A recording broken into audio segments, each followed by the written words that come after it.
Bueno, buenas noches, bienvenidos a todos, muchas gracias por venir un día de tanto calor pesado.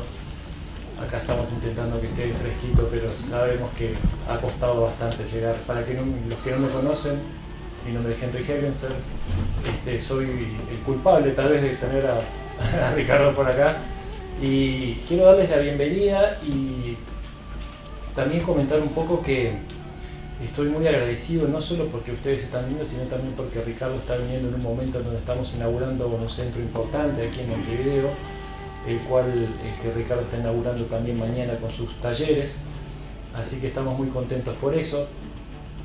Y aprovechemos también para escuchar a Ricardo, que no solo que hace mucho tiempo que está investigando estos temas, sino que también nos trae luz siempre en el momento adecuado. Y esto lo digo porque va a haber mucha confusión, no solo con el tema extraterrestre, sino también con las implicancias que todo esto tiene, ¿no? Entonces, él nos trae, justamente con el título de la conferencia de hoy, la agenda extraterrestre, nos trata de aclarar en qué punto estamos, qué significa todo esto de las informaciones cruzadas, no solo del tema extraterrestre, sino también las investigaciones científicas, que muchas veces nos pueden estar confundiendo un poco. Así que vamos a aprovechar, por eso vamos a darle una bienvenida con un fuerte aplauso a Ricardo.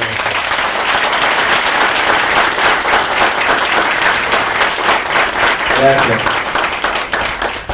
La verdad, al estar al lado de Henry con su 1,90 m y pico, me siento casi al lado de un mapuniano.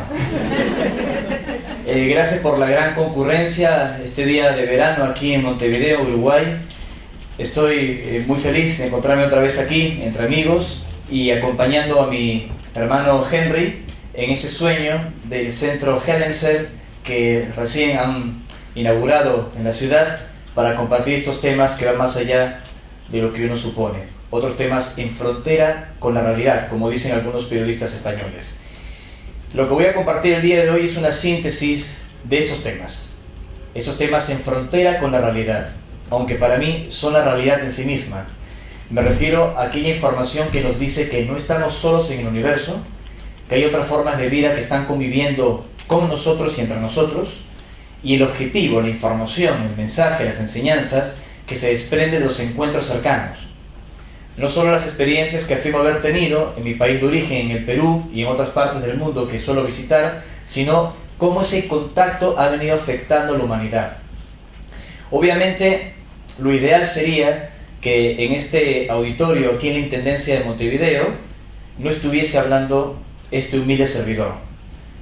Sería ideal que estuviese hablando algún piloto de guerra de las Fuerzas Armadas de Uruguay, o que esté hablando algún político tal vez respetado a nivel mundial, si es que existe, o alguna personalidad del mundo científico, una persona de pronto como fue el querido Edgar Mitchell, que falleció hace unos días, un doctor del MIT, del prestigioso MIT de los Estados Unidos, el sexto hombre en caminar en la luna, aunque él sí se atrevió a hablar del contacto con extraterrestres. Pero como ustedes saben, aunque hay pilotos de guerra, científicos y personalidades que hablan de los no identificados, y que esto no es ningún timo, que no es charlatanería, que no es gente delirante hablando de estos contactos, sino que está ocurriendo, a pesar de que lo han dicho, no ha sido suficiente, porque hablan poco, en contextos a veces limitados y muchas veces impugnados por el cuestionamiento. Habitualmente a quien más van a escuchar es a gente común y corriente, como este amigo que les visita, como personas que están en este auditorio, que estoy seguro han tenido sus propias experiencias, han afrontado contactos, avistamientos o fenómenos que no podían explicar, y que tal vez por temor al escarnio, al ridículo, a que les apunte con el dedo, ya sea dentro de la familia, en la oficina o donde fuese, no se han animado a contar sus experiencias. Sí, soy una persona común y corriente como cualquier otro, más allá de las cosas que van a escuchar o que ya han escuchado de mí. Pero somos muchas personas, comunes y corrientes, que hemos vivido estas cosas. Y las hablo también en honor a ustedes. Tal vez no dan conferencias, no escriben libros, no cuentan en un medio de comunicación lo que les pasó por múltiples razones, y no tiene por qué hacerlo así. Pero cuando yo lo expreso y comparto estas cosas, lo hago también en honor a aquellos que de pronto no tienen esa tribuna para hablar y compartir lo que les ha sucedido. también saben que no elegí la carrera de escritor de ovnis. En realidad yo quería ser músico, estudié mercadotecnia en Lima, trabajé varios años como representante de una firma internacional hasta que, como algunos saben mi historia, me echaron de la compañía al aparecer en la televisión contando sobre estas cosas. Es decir, que la vida me llevó a dedicarme a la investigación de estos asuntos por los contactos que viví en el Perú. ¿Qué me iba a imaginar siendo un adolescente, ya en contacto, ya con avistamientos y experiencias en Lima, que a los 41 que ahora tengo, iba a estar viajando 23 países al año, escribiendo libros, compartiendo estas cosas, debatiendo con científicos, si lo que digo es verdad, si no es verdad, si soy un mentiroso, si soy un loco, si soy un iluminado, y ninguna de esas tres cosas. Sencillamente me sucedió, me pasó. Y yo no me imaginaba de adolescente en el Perú poniendo en un saco un auditorio y hablando de los ovnis. Hay que estar mal de la cabeza para imaginarse así. Yo imaginaba otra cosa. Y sin embargo, cuando les hago esta introducción, no es para decirles que no soy feliz, o para decirles que no estoy contento con lo que estoy haciendo. Soy inmensamente feliz. Y además de eso, sé que estoy haciendo lo correcto. Además de que volví a la música, como saben. Gracias a mi esposa Sol, que es una cantante maravillosa, la música que escuchaban de fondo es lo que estamos haciendo nosotros. Así que los sueños siempre se cumplen. Pero también hay una labor que hacer, y parte de lo que van a escuchar a continuación es una síntesis de los contactos, las experiencias, las últimas informaciones que les quiero actualizar. Esto involucra también la partida de Edgar Mitchell, involucra los contactos que les adelanté el año pasado con los apunianos, y esa agenda que involucra también las intenciones de estos seres. Hice esta introducción por si hay alguna cara nueva, y veo algunas que no me han escuchado en otra oportunidad, para que sepan que no caí en un paracaídas aquí en el auditorio, sino que ha sido un proceso de 23 años, como el de muchos otros testigos de contacto en mi país y en otras partes del mundo, que he afrontado para compartir esta enseñanza, este mensaje. Así que más allá del intelecto, aunque mucha información muy racional escucharán, traten de abrir el corazón. Sé que suena muy místico, pero además de los datos, las imágenes, los testimonios, traten de abrir el corazón, porque abriendo el corazón uno acaricia los misterios del universo, que no están afuera, están adentro. Así que, más que una conferencia en este auditorio, aquí en la Intendencia de Montevideo, tomemos esto como una comunión con el universo, y espero que ese mensaje pueda llegar a lo más íntimo de cada uno de ustedes. Bienvenidos, y vamos a empezar. Si podemos, creo que con esta luz está bien, suficiente, ¿no? Y vamos a empezar con esta exposición. Esta es la tapa de uno de mis últimos libros, Los extraterrestres del planeta Apu. Ya les compartí algunos datos en visitas anteriores aquí en Montevideo, se los voy a refrescar a continuación, también con algunos detalles realmente muy interesantes.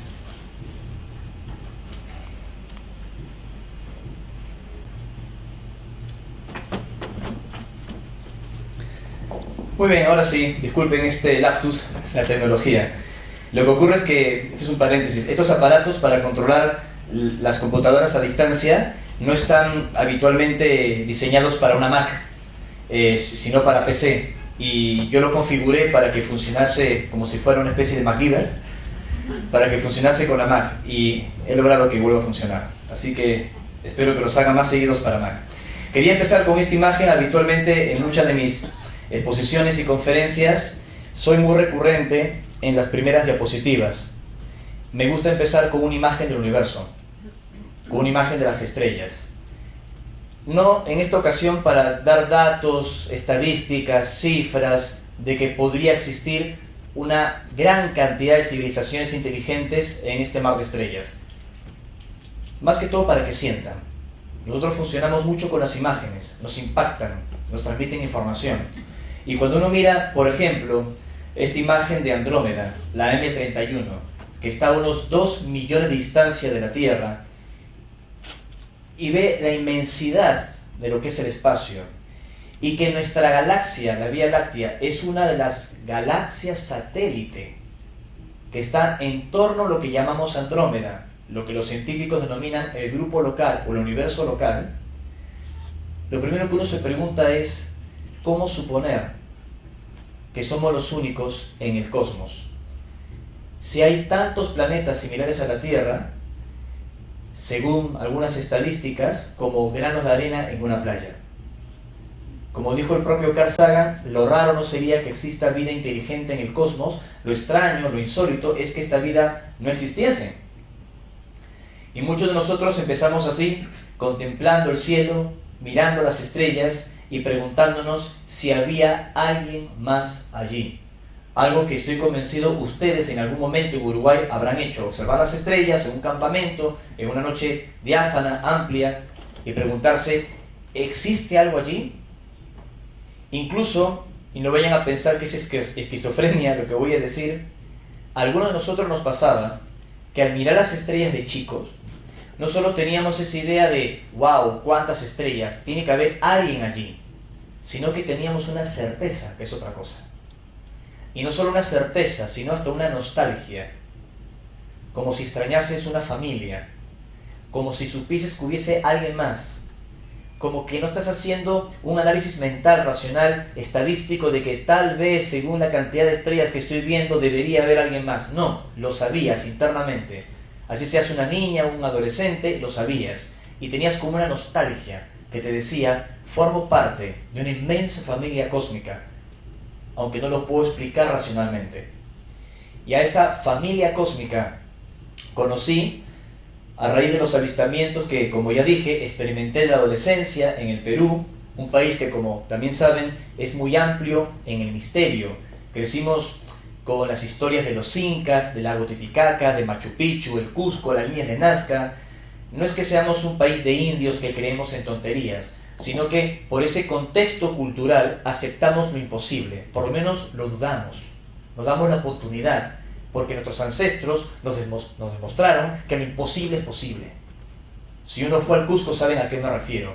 Entonces, al observar estas estrellas y reconectarte con esa familia cósmica, y luego los avistamientos que, como mencioné, viví en la adolescencia, supe que tarde o temprano el contacto iba a ocurrir. El año 88 tuve un avistamiento muy fuerte que fue reportado por la propia prensa de Lima, y más tarde, a partir de los 18, 19 años, empecé a recibir comunicaciones mentales telepáticas de estos seres. Para confirmar esas comunicaciones mentales o telepáticas, nosotros pedíamos a estas entidades un avistamiento, una señal, una prueba física en el cielo. Y en estas meditaciones, empecé a practicar meditación, escuchábamos en perfecto castellano, en tu cabeza, una voz mental que te decía, mi nombre es Antarel, o mi nombre es Oxalc, o mi nombre es Orton, o mi nombre es Atar Sherar, por citar algunos nombres de extraterrestres conocidos en el contactismo. Obviamente, este servidor, Ricardo, no es el primer testigo de contacto en el Perú. Los contactados en el Perú empezaron en 1955. Antarel, el ser de aspecto nórdico que está en comunicación con nosotros, el extraterrestre de Apu Alpha Centauro, su civilización ya había hecho contacto con testigos en el Perú en 1955. En 1960 se había dado a conocer a través de un ingeniero de planta hidroeléctrica, yugoslavo él, Vlado Kapetanovich, y 14 años más tarde de esa experiencia, un grupo de jóvenes, los hermanos Carlos y Sisto Paz Wells, que formaron el grupo Rama, entraron en contacto con esos seres. El año 74, seres que ya estaban en comunicación en el Perú, como digo, en 1955, y que siguen en contacto con nosotros al día de hoy, el año 2016. Se los paso en limpio. Los testigos de contacto somos circunstanciales y vamos migrando a través de las épocas, pero el mensaje y los interlocutores, estos seres, se siguen mostrando. Aquí están viendo uno de los avistamientos programados que hemos tenido recientemente, en este caso en Talampaya, en la Argentina. No vayan a pensar que es la Estación Espacial Internacional o se trata del vuelo de un avión, sería un disparate suponerlo. Además, muchos de estos avistamientos, como los que tuvimos en los 80 y en los 90 y recientemente, los hemos podido fotografiar o filmar. Con una cámara convencional es difícil a veces filmarlos porque, como la mayoría de estos avistamientos son nocturnos, ellos tienen un protocolo donde la mayoría de sus aproximaciones son nocturnas, para no alertar mucho a las poblaciones civiles, para que no se les identifique rápidamente en el cielo. También, dicen ellos, cuando no hay luz diurna, el ser humano está más activo psíquicamente para percibir, para escuchar lo extrasensorial, tiene que ver con la activación de la glándula pineal, así que muchas experiencias se han dado en zonas alejadas, en las montañas, lugares de contacto por la noche. Y si uno saca una cámara convencional, o saca el iPhone o una tablet, no puede filmar el objeto, porque la luz del objeto, por más intensa que sea, no es suficiente para que un aparato doméstico lo capte. Solo verían un espacio negro y un puntito chiquito a la lejanía, a menos que el objeto esté muy cerca y emita mucha luz. Pero gracias a las cámaras modernas, las que tienen Night Vision, se puede captar tomas claras como esta. Ahí están viendo una pelota de luz captada en otro contacto programado en Tanampaya. La música que escuchan la compusimos nosotros con nuestro proyecto Mintaka, música cósmica. Este es un rayo láser astronómico que está señalando el objeto que está sobrevolando el campamento nuestro. Ahora van a ver otra filmación de otro objeto. Captamos varios aparatos luminosos esa noche. La otra imagen es con una Yukon Ranger Pro. Todo bien. Ahí se puede escuchar hasta el audio. Hoy es una cámara más compleja. Yo la estoy grabando también. Yo la estoy grabando también, dice Fernando López de México, es un Skywatcher. Y lo que están escuchando de fondo es Irdin, de esto vamos a hablar mañana. Es una lengua cósmica, mantras, que hemos empleado también para experiencias de contacto. Luego el objeto, después de pasar sobre nosotros, como que se deshincha y ya no lo vemos más. Sin embargo, la cámara lo sigue filmando porque, como es infrarroja, sigue observando al aparato. Yo la sigo viendo, ¿eh? Yo la sigo viendo porque el aparato sigue allí, pero el ojo humano ya no era visible. Éramos un grupo de, creo, cerca de 50 testigos, 46, que tuvimos esta experiencia el año pasado, entre otras más que hemos afrontado a lo largo de estos años. Aquí algún repaso de otras capturas para aquellos que no me han escuchado en otras oportunidades. Esto de aquí no sería una nave tripulada, sino una canepa o canepla, también conocida como Foo Fighter, un nombre acuñado en la Segunda Guerra Mundial a estos pequeños aparatos que se escabullían en medio de los combates aéreos. Estamos en la isla de Pascua, en el cráter Rano Daraku. Habíamos captado varios objetos en otras oportunidades. Es una zona caliente, un hotspot de avistamientos ovni. Y aquí, donde está la cantera de los Moais, que fueron emplazados en esta isla, que está en la Polinesia, cientos de ellos alrededor de la isla, como si estuvieran protegiendo algo que está dentro, en medio del océano. Es realmente, como mínimo, misterioso. Y este es un objeto metálico que está sobrevolando la zona más sagrada de Rapa Nui, y pueden ver cómo refleja la luz del sol. Tiene la forma como de un capuchón, como de una tapa. Las ondas o caneplas son eso, ojos electrónicos controlados a distancia. También hemos podido captar en otras experiencias objetos con forma de boomerang, como este de aquí en Sierra La Ventana, en la provincia de Buenos Aires, en Argentina.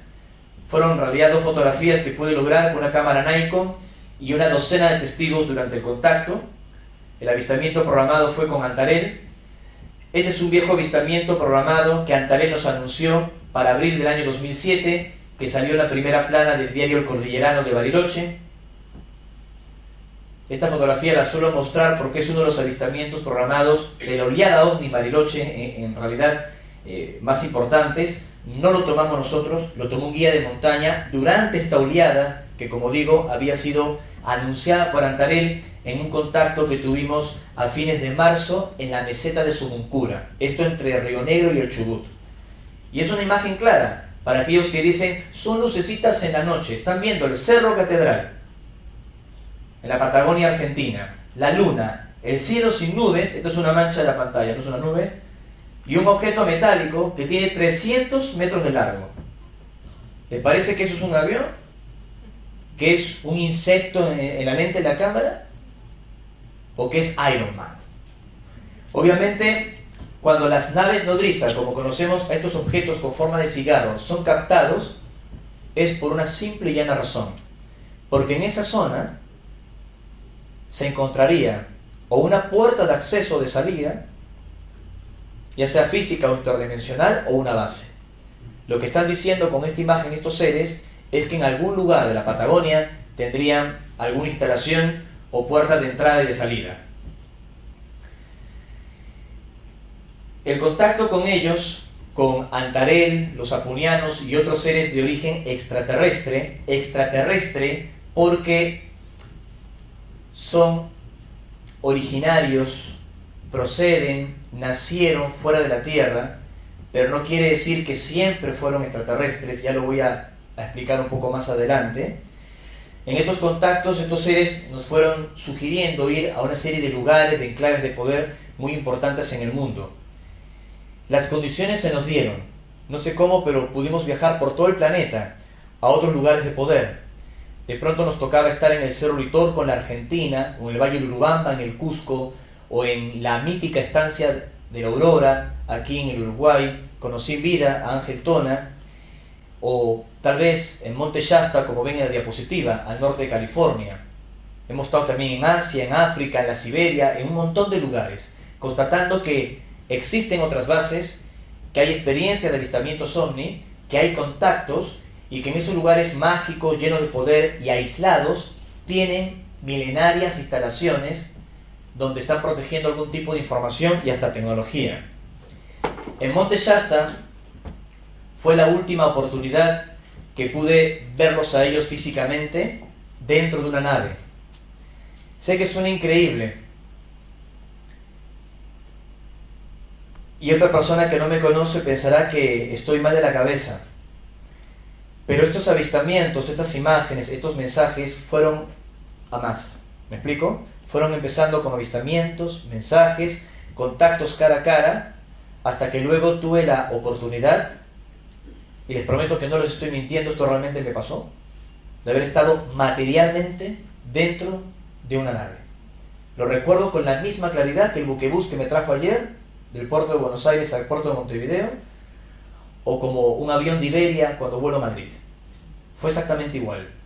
La sensación, el recuerdo. No es un recuerdo borroso, no es que lo soñé, me pasó. En 2 ocasiones. El 24 de febrero del año 2001, una experiencia que atesoro con bastante sensibilidad, porque en ese contacto que ocurrió en el desierto de Chilca, al sur de Lima, estos seres nos anunciaron que se iba a producir un incidente en la ciudad de Nueva York, el atentado a las Torres Gemelas, que nosotros, como lo he explicado también en otras conferencias, lo habíamos mencionado de alguna forma en medios de comunicación y en conferencias en los Estados Unidos mucho antes de que ocurriese el incidente. Tanto así que aquí en Monte Shasta nos reunimos el 9 de septiembre del año 2001 para hacer prácticas de concentración, meditación, manejo consciente, energías que hemos aprendido de estos seres para volver en luz a Nueva York, para que nada malo ocurriese.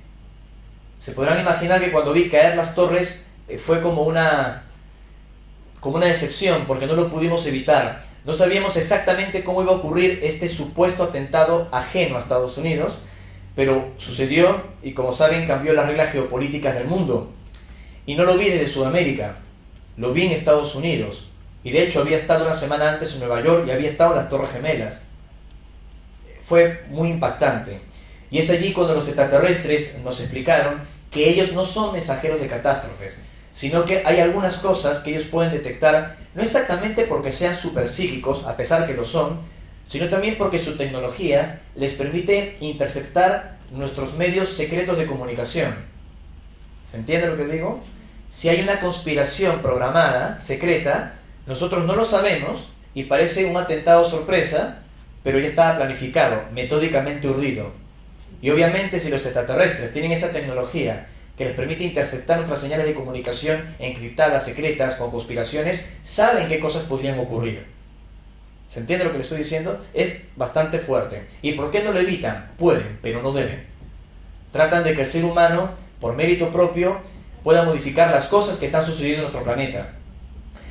Y el último contacto dentro de una nave sucedió aquí, como ya dije, en Monte Shasta, un antiguo volcán, hoy dormido, apagado, pero lleno de luz, lleno de mucha energía, magnetismo. La experiencia fue el 26 de agosto del año 2012, y en ese contacto que me permitió subir a un aparato a través de un haz de luz sólido y coherente, una especie de rayo tractor, como se denomina en el contactismo, que me arrancó hacia arriba, en una zona que se llama Sandflat, a unos 2000 metros de altura aproximadamente. Me condujo a un salón de unos 25 metros de diámetro, para que tengan más o menos una idea, un salón bastante amplio, donde había como una puerta gigante, como para que la cruzara un gigante, un tipo de mucha estatura, bastante alto. Yo estimo que esa puerta oval tenía un poco más de 3 metros de altura.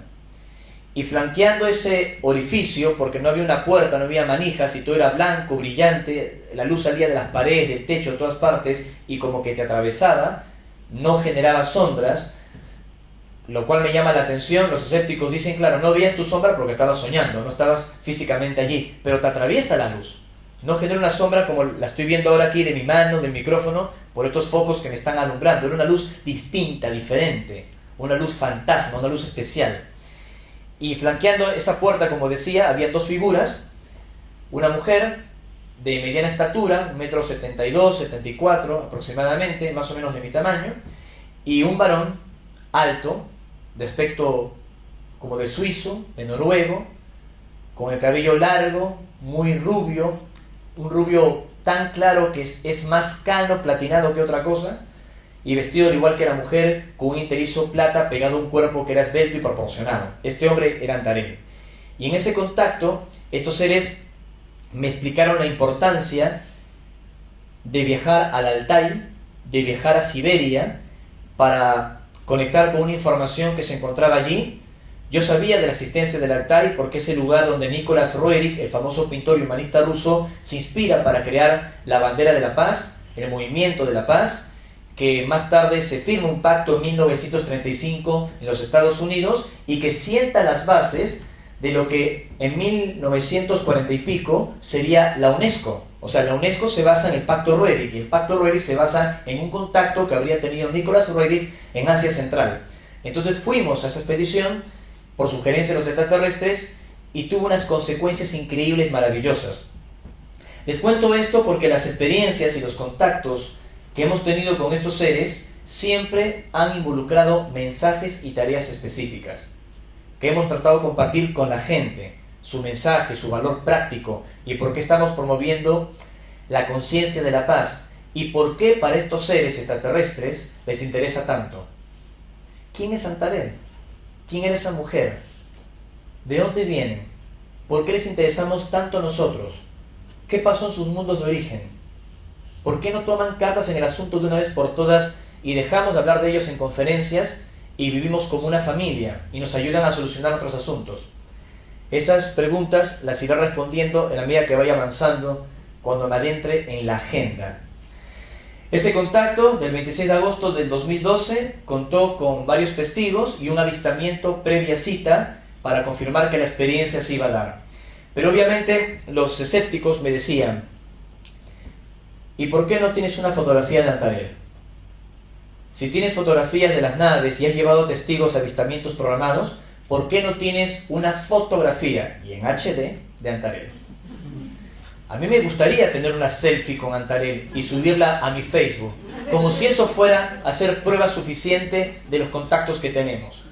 ¿Les parece que si yo tengo una foto con Antarel y la subo a internet o la muestro en una conferencia de prensa, la gente va a decir, Ricardo González es un contactado verdadero? No.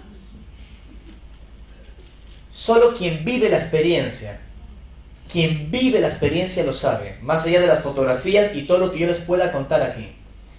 Y fue Michael Salla, el padre de la exopolítica, doctor en ciencias políticas, es asesor del gabinete del presidente Ronald Reagan, quien en un hotel en Miraflores en Lima me dice, al menos yo puedo ir a un avistamiento. si tú tuviste ese contacto el año 2012, cuyo reporte en inglés yo publiqué, y varios ufólogos de habla inglesa me decían, ok, tiene fotografías, testimonios, pero ¿hay algún investigador de habla inglesa que haya estado en un contacto? Y eso sucedía, que en el contactismo de Latinoamérica, si invitábamos a periodistas o a testigos, eran también latinoamericanos, era sencillo, ¿verdad? Porque es nuestro idioma. Así que los investigadores y periodistas de habla inglesa, como no habían sido invitados a un contacto con nosotros, no nos creían. Entonces le consulté a Antarel y me dijo, sí, puedes invitar a Michael Salla, y como ustedes ya conocen, ustedes lo habrán visto en mi página web, el doctor Salla, al año siguiente en mi contacto físico, en el 2013, pudo contemplar la aparición de estas naves y él lo comentó abiertamente al mundo. Para quienes no me han escuchado en otras conferencias, les hago un breve resumen de los últimos avistamientos programados que tuvimos con Michael Salla y también con Paola Harris, una periodista ítalo-norteamericana. Yes, there was a very real experience at Mount Shasta in terms of sí, tuvimos una real experiencia en Monte Shasta, dice Michael Salla, de avistamientos ovnis que fueron precisos y ocurrieron en el momento, que sucedió sin ninguna duda, tal como los extraterrestres dijeron que iban a aparecer. Para mí fue muy importante porque demuestra que los extraterrestres desean hacer un intercambio con nosotros, con los humanos. Intercambios, una especie de diplomacia ciudadana con la gente. Luego menciona Michael Salla que los avistamientos estaban sincronizados con nuestros sentimientos, con lo que pensábamos. Las naves se encendían, se apagaban. Dice ahí que las naves se encendían en el cielo mientras Ricardo compartía el mensaje de Antarel. Es que durante los avistamientos yo recibo un mensaje de Antarel para Michael Salla, donde Antarel le decía a Michael Salla, no nos vean a nosotros como una raza depredadora, no proyecten sus miedos en nosotros, también venimos con buenas intenciones. Y esta es Paola Harris, la ex asistente del doctor Joseph Allen Hynek, el padre de la ufología, astrofísico norteamericano, que fue el asesor de Steven Spielberg de la película Encuentros cercanos del tercer tipo. Aquí éramos un grupo enorme en Shasta y también se produjeron avistamientos con Harris. Este fue el penúltimo contacto que tuvimos con periodistas o investigadores. El último fue el año pasado en Creston, en Colorado, también con Paola Harris. Ya 6 avistamientos he podido anunciar a investigadores o periodistas. Y lo interesante de Harris, algo que nunca antes había ocurrido en la historia de la ufología, es que no solo vio un objeto en el cielo, luces, que aparecieron a la hora exacta y que fueron filmadas, que los investigadores escépticos tenían su tracking en sus teléfonos móviles conectados a su red de comunicación, ¿no? Para ver si eran satélites, iridios, geoestacionarios, la Estación Espacial Internacional. Obviamente estaba descartado, eran ellos. Lo interesante es que Harris, que lo publicó en un reporte, vio físicamente a Antarel al lado de nosotros y se quedó alucinada. Y cuando lo vio Antarel, aquí ven una representación del extraterrestre, lo único que le dijo Antarel en ese momento en perfecto inglés es thank you. Y ella bajaba la vista porque no lo quería ver, decía, pero it's very tall, decía, es muy alto. Bajaba la vista y el extraterrestre le dijo thank you. Y él dice, ¿por qué Antarel me dijo gracias? Le dijo gracias porque Paola Harris probablemente sea una de las pocas prestigiosas periodistas ovni que se ha mojado en decir que tuvo un contacto con nosotros 2 veces, twice, como dicen en Estados Unidos. Un encuentro cercano que le ha cambiado su visión sobre la fenomenología ovni. Ella solo entrevistaba astronautas, exastronautas, científicos, pilotos de guerra, pero luego de conocerlo a Antarel y ver que esto era real, está promoviendo una visión distinta de otros encuentros cercanos en los Estados Unidos. Aquí lo ven al doctor Hynek, que fue el mentor de Paola Harris, ya lo mencioné, el padre de la ufología, científico, ya falleció. El año 2012, cuando habíamos tenido el contacto con Antarel, él nos había dicho que muy pronto habría noticias de ellos, y fue así. El contacto fue el 26 de agosto, y el 17 de octubre la NASA publica un anuncio extraordinario que se encuentra una super tierra, un planeta en Alfa Centauro, justamente el lugar de donde procede la civilización de Antares, los apunianos, en la constelación de Centauro.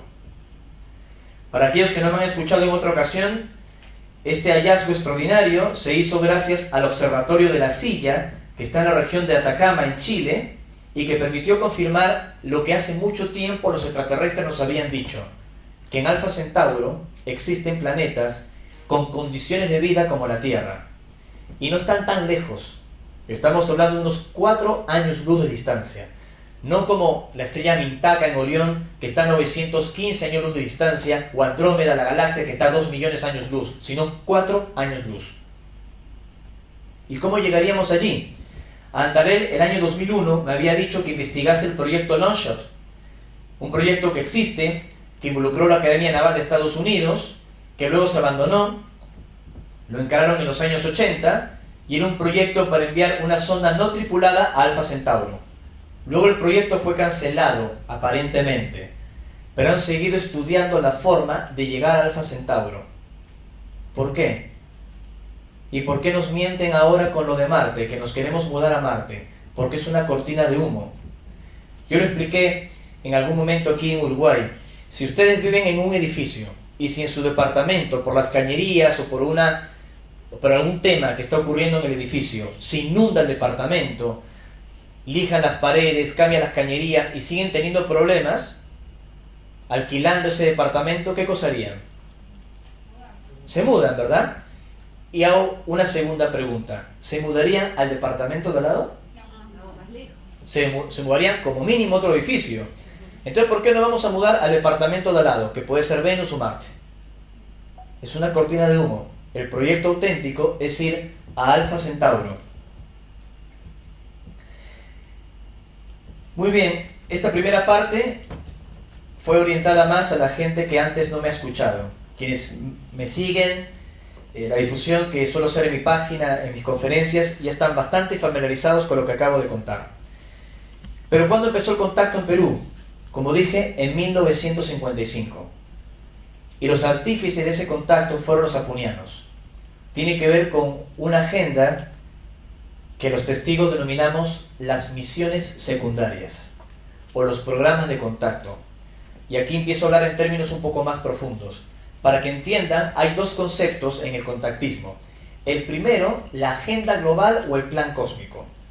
Es decir, un plan de mutuo acuerdo que involucra a múltiples civilizaciones extraterrestres, muchas de ellas de aspecto humano, que procuran que mundos como la Tierra puedan crecer, evolucionar, porque también les conviene a ellos. Es una ayuda solidaria en la cadena de la evolución.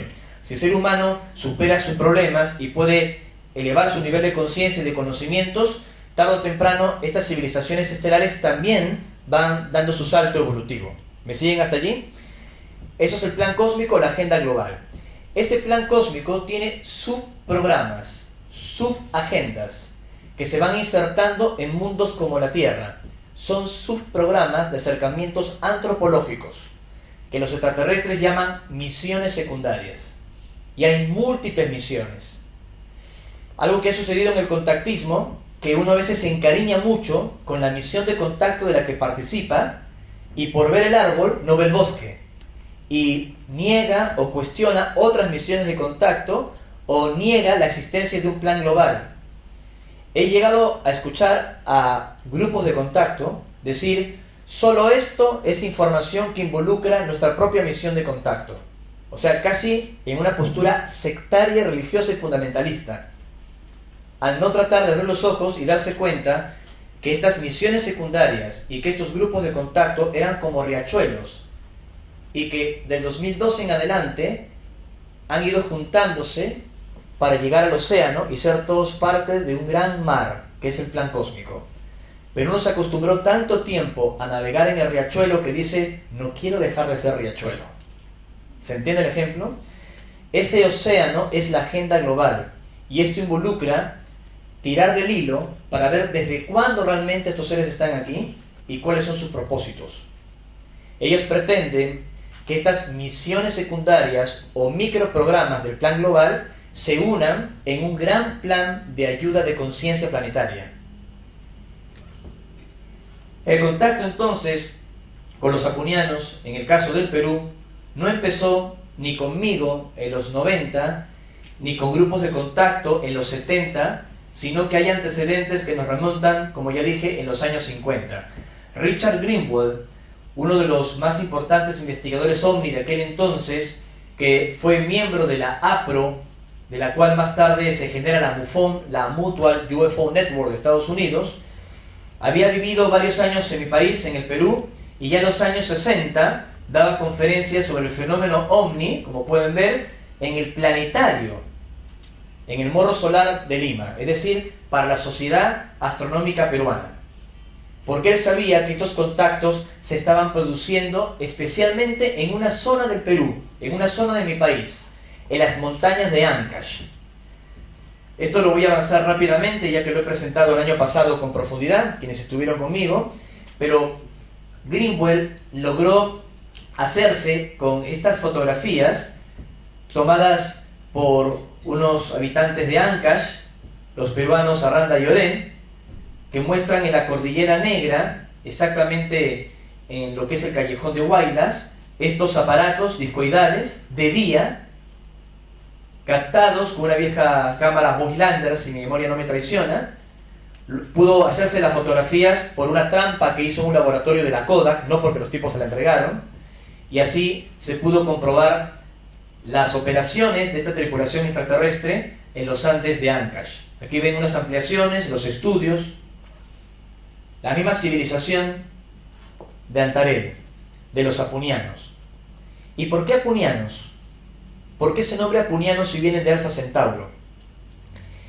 Los campesinos de estas montañas, aquí están viendo algunas, estos son los picos del Huascarán, más de 6.500 metros de altura, el nevado más alto de los Andes peruanos. Los campesinos en los años 50, sobre todo en la zona de Champarán, en Perú, en esta región, veían que descendían unos discos luminosos y unos seres altos, espigados, más altos que Henry Genesen, obviamente, venían caminando hacia ellos enfundados en unos trajes metálicos brillantes, les hablaban en quechua o telepáticamente, daba igual, curaban a sus hijos y les transmitían información que ellos pudiesen entender. Y cuando estos campesinos les preguntaban, ¿ustedes de dónde vienen? Y ellos decían de las estrellas, pero en realidad estamos entre ustedes. Y bueno, ¿y dónde están sus huasi? ¿Dónde están sus casas? Huasi es casa en quechua. ¿Dónde están sus casas? ¿De dónde vienen? Y ellos decían, venimos de las montañas. Venimos de dentro de las montañas, porque tienen bases dentro de las montañas. Entonces los campesinos decían, vienen de los apus.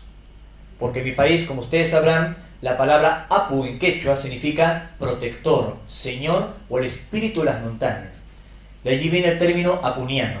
Más aún porque sus mundos de origen en Alfa Centauro son planetas montañosos.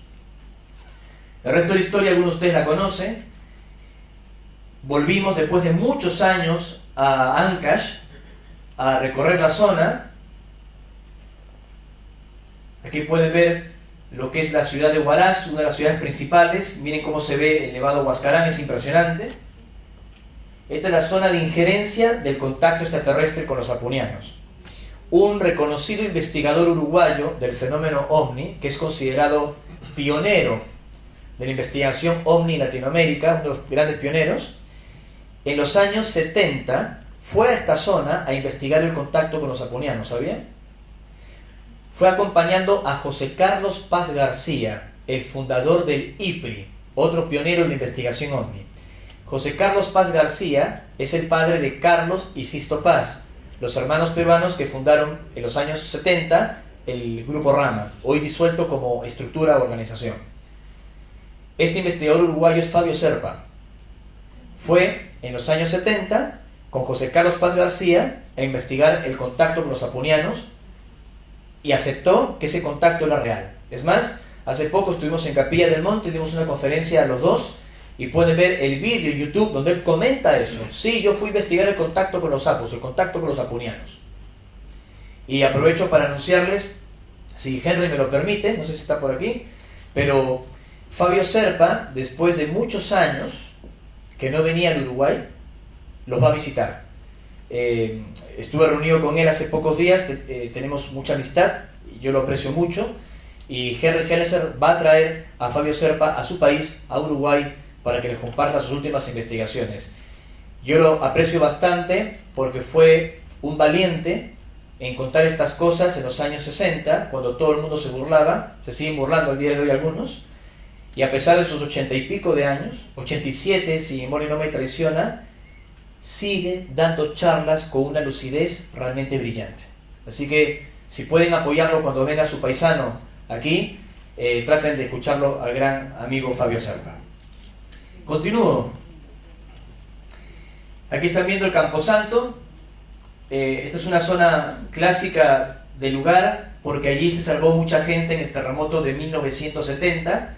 Estaban velando a sus fallecidos y ocurre un desprendimiento del Nevado Huascarán por un terremoto y bueno, desaparecieron más de 70.000 personas. Para que tengan una idea, así lucía Yungay, una de las pequeñas ciudades o pueblos andinos de la región, muy bella. Se veía así desde el aire, una fotografía de la Fuerza Aérea Peruana, y miren cómo quedó, nada. Ahora se tuvo que construir una nueva Yungay al lado de lo que fue este gran aluvión. Lo inquietante es que Vlado Kapetanovich, el técnico de planta que mencioné al inicio de esta charla, luego de un encuentro cercano que él tiene a puertas de la planta hidroeléctrica de Huallanca, los extraterrestres más tarde de ese contacto le dirían, esto en 1960, que se iba a producir en 1970, o sea 10 años más tarde, esta tragedia. Y él anunció, habló con el intendente de Yungay, habló con un juez de paz, habló con todo el mundo y no le dieron pelota, hablando en términos rioplatenses. Y ocurrió el incidente. Me recuerda lo que ellos hicieron con lo de las Torres Gemelas, que lo charlamos hace un momento. No son mensajeros de catástrofes, pueden detectar con su tecnología ciertas cosas y nos advierten para que entre nosotros nos podamos alertar y podamos modificar el futuro. Y aquí la pregunta es, ¿y es que el futuro se puede cambiar? ¿Existe el futuro? ¿Quiénes son ellos para hablar del futuro? ¿Será que además de extraterrestres también son viajeros en el tiempo? Este es un mapa de toda esta zona de los apunianos, donde están instalados hace mucho tiempo atrás. Sus primeras aproximaciones antropológicas se dieron desde 1955. Según ellos, ese es el año de un programa de contacto global que se subdividió y se está tratando de volver a ese programa de contacto global. Para que tengan una idea, en 1955 José Carlos Paz García funda el IPRI. En ese año es cuando se publica el libro Durantia, con una serie de informaciones sobre el plan cósmico.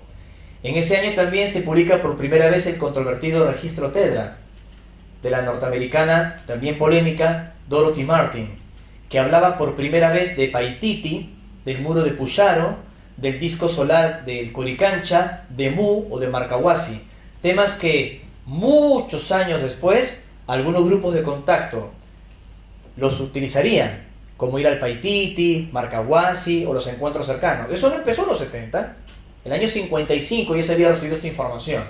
Es decir, que en 1955 había empezado un programa global que luego se subdividió porque algunos testigos contactados de aquel entonces se equivocaron. Por ejemplo, la propia Sister Tidra o Dorothy Martin, que fundó un grupo casi religioso en Monte Shasta y luego en Sedona, en los Estados Unidos, confundiendo los mensajes, anunciando catástrofes que nunca ocurrieron. Y creo que los extraterrestres se dieron cuenta de algo, que por más que entreguen una información auténtica, hay ciertos patrones de creencias, carencias emocionales en los testigos que podrían llevar a una enorme confusión. Así que, si en el pasado contactaron a personas adultas como George Adamski, lo van a ver a continuación, o Eugenio Siracusa, con el devenir de los años empezaron a concentrarse en adolescentes, que ya adolescentes entre 18, 17 o 19 años estén recibiendo mensajes, estén formando grupos, y ya cuando eran veinteañeros ya estaban dando conferencias o escribiendo libros. O sea, una locura. ¿Por qué?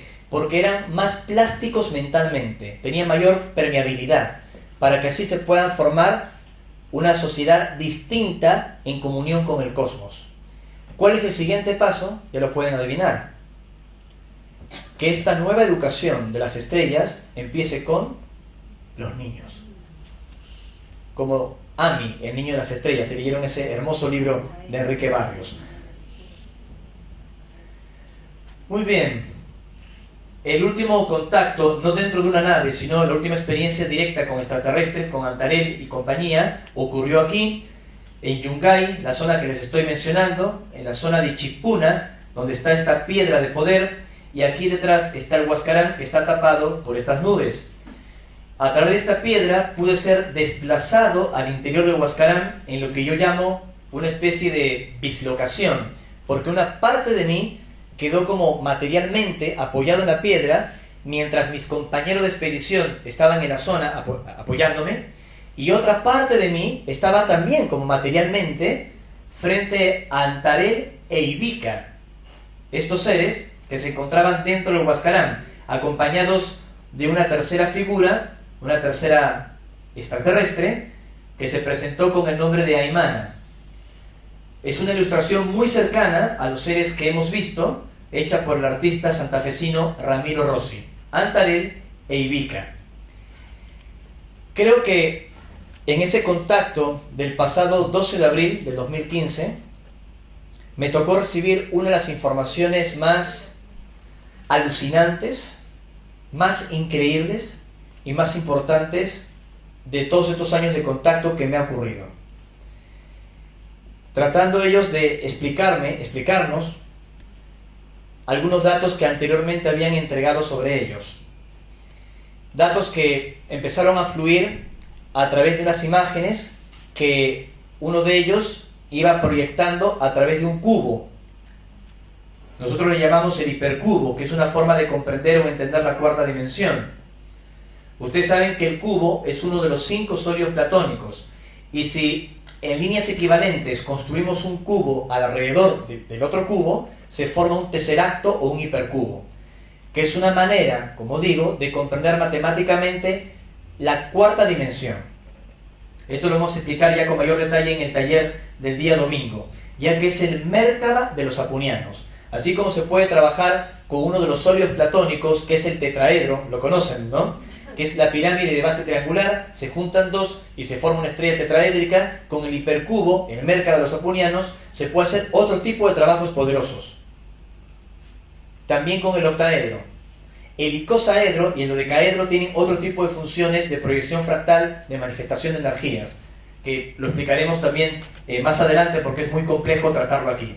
Pero en esta experiencia increíble, a través de este hipercubo generado artificialmente, que estaba inundado de una fuerza cósmica que estos extraterrestres denominan Minius, y que ya le habían enseñado a Vlado Kapetanovich en la década de los 60, así que no es una información nueva, sino es una información antigua, verificada, contrastada, y que hemos podido repetir con cientos de personas en campamentos en Europa y en los Estados Unidos y también en Latinoamérica. Esa energía universal que tal vez alguno llamará, no sé, el nous de los Rosacruces, o el éter de la antigüedad, de los griegos, o la fuerza de Star Wars, no sé cómo lo quieren llamar, pero es una radiación, una energía, una fuerza que está subyacente detrás de la estructura atómica, y tiene que ver con la distorsión del espacio y el tiempo.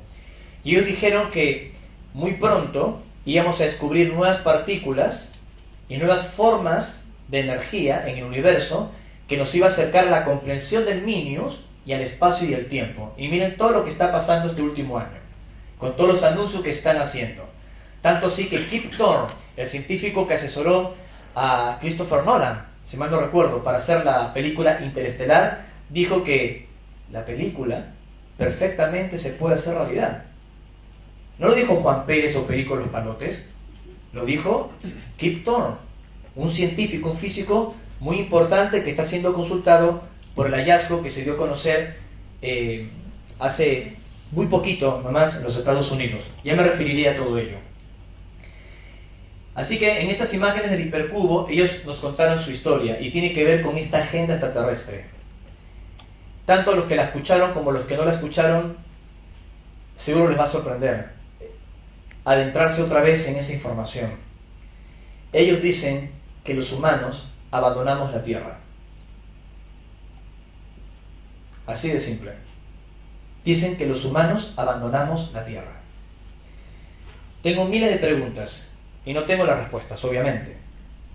¿Cuándo exactamente lo hicieron? Yo tengo un parámetro, pero ¿cuándo exactamente lo hicieron? El número exacto de los que se fueron. La suerte de los que se quedaron aquí. Pero sí nos dijeron por qué se fueron. Porque no se podía estar más acá.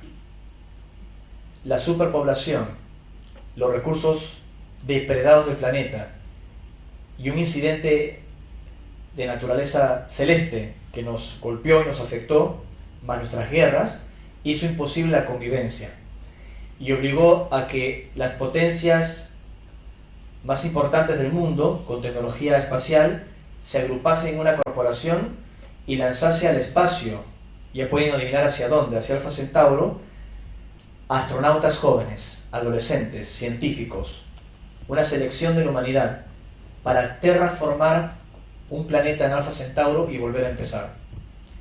Según Ivica y Antarel, que me mostraron estas imágenes y esta información en ese tercer acto, esto ya ocurrió. Para nosotros, en nuestra línea de tiempo, en esta línea de tiempo, en esta charla que estamos aquí en febrero del 2016, no pasó. Y si ocurre, no lo vamos a ver nosotros, lo verán nuestros nietos o unas generaciones más adelante. Pero de la línea de tiempo de la cual proceden estos seres, eso ya sucedió, que nos fuimos al espacio. Y a los demás se les dejó su suerte. ¿Cómo pudimos viajar? Gracias a este minio, a esta energía, a esta nueva comprensión del universo, que nos hace utilizar otro conocimiento para distorsionar el espacio y el tiempo y poder llegar más rápido a Alfa Centauro. Ahora se está hablando de la tecnología de Warp Drive, como pueden ver aquí. Técnicamente es posible, todavía no existe oficialmente, pero teóricamente es factible y nos permitiría llegar a Alfa Centauro en solo 2 semanas.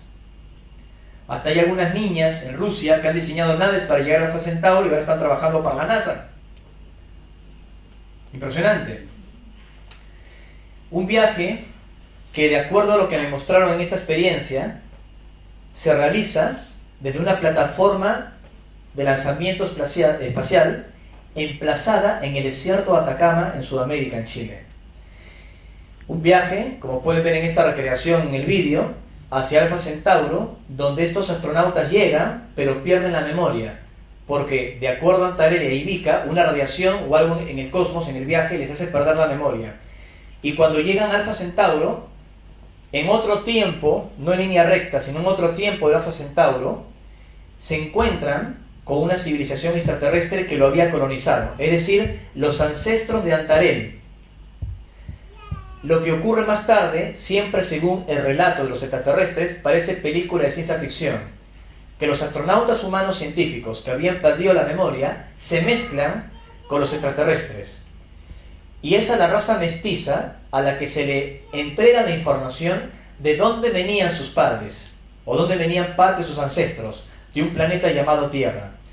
Y estos descendientes deciden utilizar su tecnología para viajar hacia la Tierra, al pasado de la Tierra y advertirnos de lo que puede pasar en el futuro. ¿Se entiende todo esto? ¿No hay ninguna hemorragia cerebral en el auditorio? Sé que suena increíble, pero es lo que nos comentaron. Yo hablé todo el año 2015 sobre este planeta, los hallazgos de la NASA, y de pronto, de un momento a otro, la NASA cambió las reglas del juego y ahora dice que el planeta ya no existe. Que el planeta BB, que está muy cerca de la estrella Alfa B, la constelación de Centauro, había sido un error de ellos. Que no existe. Que fue una mala detección. Y me pregunto, ¿fue una mala detección o lo borraron? No los extraterrestres, sino que lo borraron de los archivos o trataron de minimizar la existencia de este planeta porque hay un proyecto de viajar hacia allí. Todas las noticias científicas recientes confirman lo que Ivica, la mujer extraterrestre, que es descendiente de esta historia, Antarel es de linaje puro extraterrestre y Vika es mestiza, descendiente, nos habían comentado en el contacto del 12 de abril. 2 de mayo, un mes después del contacto, pérdida total de memoria, científicos revelan qué puede pasar con el cerebro de los astronautas en el espacio. Aquí se enfocaron en Marte, pero ocurriría con cualquier viaje en el espacio exterior. Ellos dicen que el Minius permite generar cosas imposibles, como estar en varios lugares al mismo tiempo, acortar distancias. Se los mencioné, la distorsión o el control o la manipulación, no sé qué términos en español utilizar, en el lenguaje utilizar, que nos permitan desmenuzar el espacio y el tiempo, plastificarlo, tocarlo, modelarlo como una escultura de arcilla. El Minius puede hacer estas cosas. Por eso están entregando en experiencias de contacto cristales de luz de Minius para alentar a la comprensión de esta información y también a que las personas puedan conectarse con su propio Minius interior, porque ellos dicen que esta energía que rompe el espacio y el tiempo no solo se encuentra en el agujero negro de nuestra galaxia o en el núcleo de nuestro Sol, sino también dentro de nosotros mismos. Como recordarán, en una conferencia anterior yo les mostré esta fotografía que me tomó mi esposa cuando recién salía del contacto en la piedra, luego de entrevistarme con Ivica y Antarel dentro de esta base en el Huascarán. Yo había estado en un gran espacio, más grande que este auditorio incluso, con varias figuras geométricas entrelazadas entre sí, pero que guardaban simetría y que tenían una luz entre blanco y azulado. Cuando yo vuelvo, después de que Ivica me había dicho que había estado en 2 lugares al mismo tiempo, que había estado con ellos y al mismo tiempo yo había quedado como petrificado, apoyado en la roca, mi esposa me toma esta foto, que no es una foto movida, donde aparezco doblado, replicado. Por mi salud mental, quise interpretar que es una foto movida. A pesar que 3 fotógrafos distintos la vieron y me dijeron que no es una foto movida, no fue tomada como exposición, es una fotografía que fue capturada en modo automático. Yo no estaba corriendo, estaba moviéndome muy despacio. Fue bastante curioso, bastante raro. Estos fenómenos sí se daban pues en las cámaras viejas de rollo, ¿se acuerdan? Donde a veces en el revelado una foto se mezclaba con la otra y pasaban estos fantasmas en algunas fotografías, en algunos revelados. Pero una cámara digital es más inusual. Además pueden ver que una está más definida, otra más como translúcida. Aquí pueden ver que la campera me tapa un poco la boca. Aquí ven que la campera está movida hacia un lado, con 2 gestos distintos. Es realmente una imagen increíble. ¿Dónde encaja esta historia de los apunianos en la agenda global? La ayuda de las civilizaciones extraterrestres tiene que ver con esta historia de los viajes en el tiempo, de que nosotros somos ellos. Quiere decir que todos los extraterrestres que estarían viniendo a la Tierra, como lo pensaba el doctor Heineck, somos nosotros en el futuro, o nosotros que nos mezclamos con otras sociedades extraterrestres en las estrellas, o sencillamente esta misión de los apunianos es un episodio de un complejo entramado que hay que entender. Es esto último. Hay un plan global donde la misión de los apunianos fue aprobada y se insertaron en este plan cósmico de ayuda que llamamos la agenda o el plan cósmico a secas para que el ser humano pueda evolucionar. Aquí entramos en un tema mucho más complejo y trataré de ir al grano. De acuerdo a los extraterrestres, y en esto coincidimos diferentes testigos de contacto, no solo existe este universo de la materia. Hay otros planos y dimensiones. Dimensiones, criaturas, frecuencias. Pero aquí, en este plano de lo que llamamos materia, hay civilizaciones que nos han precedido. Los humanos no somos los primeros en haber aparecido aquí.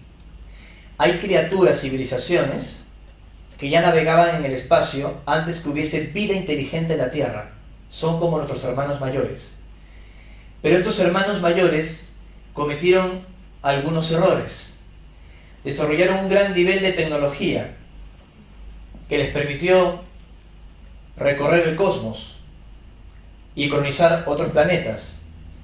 pero llegó un momento en que algunos de ellos, según la información que nos han transmitido, se fueron volviendo demasiado mentales, demasiado científicos, por todo el acervo de conocimientos y tecnología que ostentaban, y eso hizo que estas civilizaciones primigenias fueran perdiendo contacto con el alma, correcto, como dijo alguien por allí, con las emociones.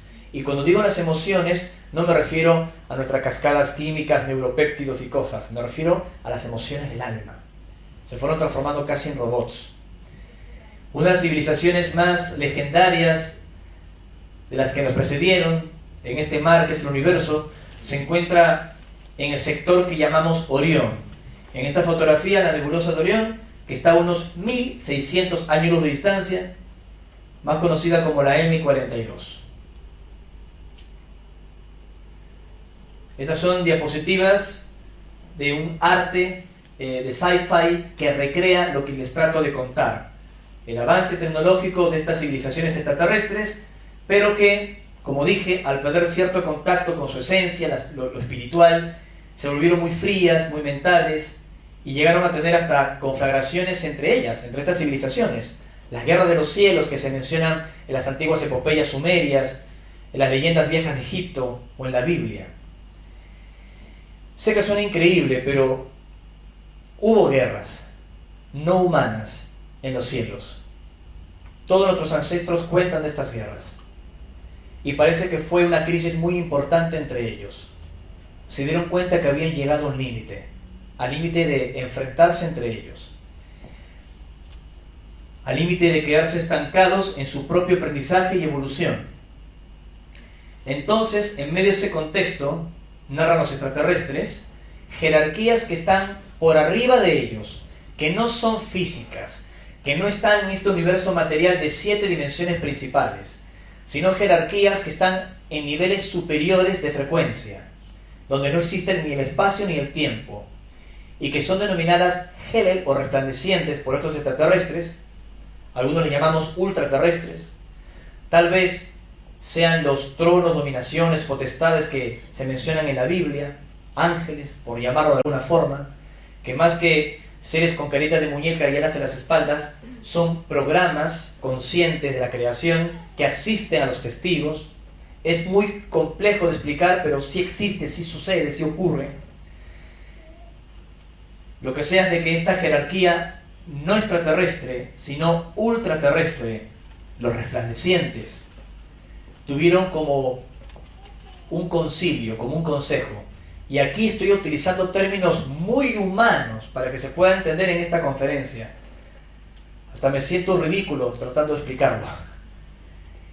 Yo estoy seguro que los extraterrestres, cuando nos contaron esta historia, se habrán sentido cuando un nene le pregunta a la mamá cómo nacemos y nosotros arrancamos con la cigüeña, ¿no? Creo que nos contaron una versión muy light, muy edulcorada, muy fácil de comprender, con arquetipos y símbolos a los testigos de contacto de lo que pasó en el universo. Sé que hay mucho más, que hay detalles y hay mayor profundidad en esta historia. Pero ellos dicen que hubo lo que llamaríamos nosotros un concilio, un cónclave, una reunión de estas entidades para decidir qué hacer para interrumpir la crisis de estancamiento evolutivo. Había mucha información en las civilizaciones extraterrestres de este universo material que nos habían precedido, pero su gran acervo tecnológico, su gran información mental, como mencioné, las había dejado como inertes. No podían dar ese salto de evolución de conciencia. De acuerdo a los extraterrestres, allí surge el proyecto de los planetas Ur, término que aparece por primera vez en un libro canalizado llamado el libro de Urantia, como dije, en 1955. Y la información es auténtica. La Tierra, como dice el libro de Urantia, es uno de esos mundos Ur, o mundos especiales, planetas laboratorio, que surgieron para que en él puedan sembrarse, escuchen, sembrarse formas de vida que ya existían en el cosmos con el mismo patrón de error, por llamarlo así, de estas civilizaciones. ¿Y cuál fue ese patrón de error? ¿Recuerdan que lo dije? Que eran muy tecnológicas, muy correctos mentales, muy militares. Es lo que llamamos nosotros el gen de Orión. Está en toda la raza humana. No importa si eres moreno, asiático, caucásico. En toda la raza humana está ese gen que algunos científicos llegaron a denominar el gen de la guerra. Es un gen que nos impulsa a la tecnología, a ser territorial, a la reacción, al enfrentamiento. Por eso nos atrae competir, nos atrae apoderarnos de las cosas, nos atrae ganar, nos atrae ser mejores, nos atrae tener lo del otro. Y no me digan que no, porque casi todos somos así. De pronto vemos a un militar con un arma en Irak y decimos, qué pacifistas somos, qué malo que están haciendo ellos. Pero cuando estamos jugando una picada de fulbito con los amigos, disfrutamos si le ganamos. Si los podemos golear, mejor. Si estamos jugando al truco, da igual. Si estamos jugando a las cartas, da igual. Si un amigo se compró una casa más grande que la nuestra, en vez de alegrarnos, nos da envidia. Y no quiero seguir poniendo ejemplos, pero se entiende, ¿no? O sea, tenemos como algo interno que nos impulsa a lo tecnológico, a lo militar, a ambicionar, y probablemente no solo tenga que ver con algo antropológico, social. Podríamos discutir muchísimo, se puede armar un debate muy interesante aquí en el auditorio, pero según los extraterrestres hay una ligera influencia en ese gen de Orión que nos impulsa, repito, a ser territoriales, militares y tecnológicos. No quiere decir que esté mal, lo que quiere decir que lo tienes que equilibrar, porque si lo logras equilibrar, eres una persona firme, decidida, ordenada, sabes lo que quieres. ¿Me explico? Lo que llamamos conspiraciones, ejércitos, avances científicos, todo eso ellos también lo tuvieron. Como si fuera una escena de la guerra de las galaxias, pues algo así. Y cuando uno dice, lo que estás contando suena tan humano, no, lo que estamos haciendo nosotros fue tan extraterrestre. Y ellos lo están viendo desde arriba para ver, mira, están creando ejércitos como nosotros lo hicimos, ¿se acuerdan? Miren, están trabajando con la separación del átomo, ¿te acuerdas cuando también nos equivocamos? Miren, están destruyendo sus propios recursos por ambición, no están siendo ecológicos, están cometiendo la misma depredación que nosotros hicimos en varios mundos. ¿Ven lo que están haciendo? ¿Saben qué? Vamos a bajar y vamos a intervenir y se van a autodestruir. No, vamos a estropear el proyecto. Se tienen que dar cuenta por sí mismos. Podemos entregar mensajes, podemos ayudar, pero si se dan cuenta y pueden revertir todo esto, teniendo el mismo gen de influencia que tenemos nosotros, nos están marcando el camino a nosotros, nos están permitiendo modificar las cosas. A eso se llama operación redención, de que el hermano menor en este planeta, la Tierra, como dice los salmos en la Biblia, que el ser humano fue creado poco menos que un ángel, pero para sentarse a la derecha de Dios, que es el universo, que lo que pase aquí pueda afectar a otras civilizaciones que nos han precedido. Obviamente este proceso ha tomado mucho tiempo de aproximación antropológica, donde los seres de Alfa Centauro, con la historia particular que conté hace un momento de los apunianos, es una de tantas páginas de un libro, una de tantas aproximaciones antropológicas. Aquí han venido seres de diferentes civilizaciones y con las más variadas intenciones. Nuestra historia, como lo saben, lo refleja. Están dispersos por todas partes, en pinturas rupestres, cerámicas, leyendas, estructuras arqueológicas. Aquí el bueno Zacarías Sitchin, tuve la oportunidad de conocerle, ya falleció, sosteniendo la mítica tabla sumeria con 6.000 años de antigüedad, que ya mostraba nuestro sistema solar con 12 planetas. Tanto les interesaba a estos seres nuestro progreso y no equivocarnos con atacarnos entre nosotros mismos, que parece que entregaron algún tipo de información. Si es que esto no es una casualidad, se suele mostrar mucho en conferencias que incomodan a los egiptólogos ortodoxos. En el templo de Abidos en Egipto aparecen estas figuras que ustedes reconocen, ¿no? ¿Qué ven aquí? Un helicóptero, de pronto esto puede ser un submarino, un tanque, no sé, ¿esto qué puede ser? ¿Ven la ala enorme y la cabina?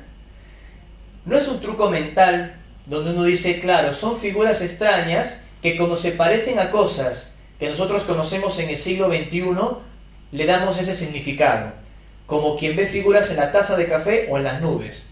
Pero chicos, se han encontrado hasta maquetas de estos avioncitos en Egipto, en Sácara, también en Colombia. Así que no es un delirio nuestro. Alguna información se perdió en el pasado de la visita de estos seres. Esta es una imagen de nuestra última visita a Egipto, la cuarta, haciendo investigaciones en la meseta de Giza. Se ha perdido la información, está oculta. No digo que estas pirámides, o en Perú, o en México, o en tantas partes del mundo, hayan sido construidas por extraterrestres. Así se ve desde dentro. Creo que fueron construidas por nuestros ancestros, pero mucha de esta información fue heredada por civilizaciones desconocidas que estuvieron en contacto con los seres de las estrellas. Miren el tamaño de estos inmensos sarcófagos, no miren que habían seres humanos dentro, o que había un buey, Apis. Incluso algunos de ellos estaban sellados al vacío. ¿Se entiende lo que digo? Sellados al vacío. Tuvieron que dinamitar la tapa de uno de ellos. Fue tan contundente que cuando se abrió, chupó todo el aire de la cámara y hasta polvo que había en la misma. Y adivinen qué había dentro. Nada. Nada. Y si estaba sellado el vacío, ¿por qué no había nada dentro? Se lo dejo como tarea, para que especulen todo lo que quieran. Miren el tamaño de esto, ¿no? Aunque un egiptólogo se sonroje y se burle de estas opiniones y diga de que está archi demostrado que ahí... Yo creo que algunos de estos sarcófagos tenían una función distinta en su origen. No soy arqueólogo, pero no más covidio. Como peruano, he sido testigo de muchas mentiras de la arqueología oficial, que luego ante las evidencias tuvieron que cambiar las versiones. Y creo que Egipto también es el caso. Y hasta el día de hoy, estos viejos cosmonautas se siguen presentando. Esta no es una fotografía clara porque es fortuita, pero es interesante. Estaba tomando una imagen de la Gran Pirámide con el fondo de la ciudad del Cairo, y aquí pueden ver que capté un objeto, no es un avión, no es ni polvo en el lente ni nada, es un objeto lenticular que estaba allí. Una imagen fortuita de un objeto, vamos a llamarle anómalo. Por todo el mundo están las señales de la presencia de ellos, del mensaje que dejaron antiguas civilizaciones. Y hoy por hoy, ¿qué pretenden? Luego de haber estado entre nosotros, ¿por qué no han logrado finalmente avanzar con sus aproximaciones antropológicas y decir, aquí estamos? Son parte de un proyecto, aunque la palabra proyecto para nosotros suena experimento, como si fuéramos monos, macacos, y no es así. Reitero que pueden, pero no deben. Están esperando las circunstancias exactas para que el ser humano, por sí mismo, pueda cambiar el futuro. Es increíble que en relatos de la India, de la antigua Sumeria o de Egipto, se hable de ellos con una naturalidad como que vivían entre nosotros. Les preguntamos qué pasó, por qué se marcharon, por qué ahora estos contactos son más distantes. Incluso las experiencias de los 50, de los 60, las naves eran más próximas a los avistamientos. Ahora son más lejanas, porque es parte de su programa de aproximación. Y dijeron, en aquellos tiempos, al convivir tan cercanos a ustedes para entregar la información que creíamos necesitaban, cometimos errores, generamos lazos de dependencia, empezaron a parecerse a nosotros y decidimos irnos para que ustedes, como ya he dicho, por propio mérito, puedan cambiar el futuro de la humanidad. Volvieron a aparecer cuando nosotros empezamos a jugar con fuego. En 1943 hicimos el proyecto Filadelfia de puertas dimensionales, que en otras conferencias lo he explicado, ¿se acuerdan? Y más tarde, 2 años después, pusimos la cereza sobre la torta. ¿Qué hicimos en el año 45? En el mes de agosto, el gran papelón de la humanidad, la bomba atómica, en las ciudades de Hiroshima y Nagasaki en Japón, la separación del átomo. Esto activó nuevos programas de contacto para mostrarse y finalmente empezar a contactar a testigos nuevamente en los 40 y especialmente los 50. Y es allí, para que puedan trazar el hilo conductor de cómo todo esto funciona y es perfecto, en que entran los apunianos en 1955. Uno de estos primeros testigos, aunque polémicos para muchos estudiosos, fue el polaco norteamericano George Adamski, que aparece aquí en imágenes. Presentó sus evidencias en varios medios de comunicación en Estados Unidos, los encuentros que tuvo en California, tanto en Palomar Gardens como en otras regiones de allí, con un ser llamado Orton. Fue Adamski quien prácticamente inauguró las salidas a terreno o los campamentos de contacto en su rancho de Palomar Garden, así empezó, y los encuentros cercanos con testigos. Cuando se encontró con Orton, Orton llevaba unas botas y dejó unas huellas bastante peculiares llenas de símbolos. Estamos investigando todo esto porque alguno de estos símbolos nos recuerda los ideogramas vinculados al Irdin o Irdin, que surgen en esta época. No surgen en Capilla del Monte ni Uritorco, surgen en esta época. Un código de sonido para comunicarse con el universo. No escucharon, de pronto los estoy pillando con esta información, pero no escucharon los sonidos que recrean las ondas gravitacionales que se han descubierto. Cuando entren a internet, pongan sonidos, ondas gravitacionales. Estos sonidos son símbolos también. Y estos sonidos son muy parecidos a los que se emplearon con un viejo sintetizador ARP 2500 en la película Encuentros cercanos del tercer tipo. Tan, tan, tan, tan, tan, ¿se acuerdan? Es decir, que en esa época, en el contactismo de los 40 a los 50, estos sonidos también surgieron como mantras en la India, y ese caso es el que lleva Allen Hynek a la película. Quienes la vieron lo recordarán. Es exactamente los mantras en Irdin que se han cantado en el Cerro Uritorco.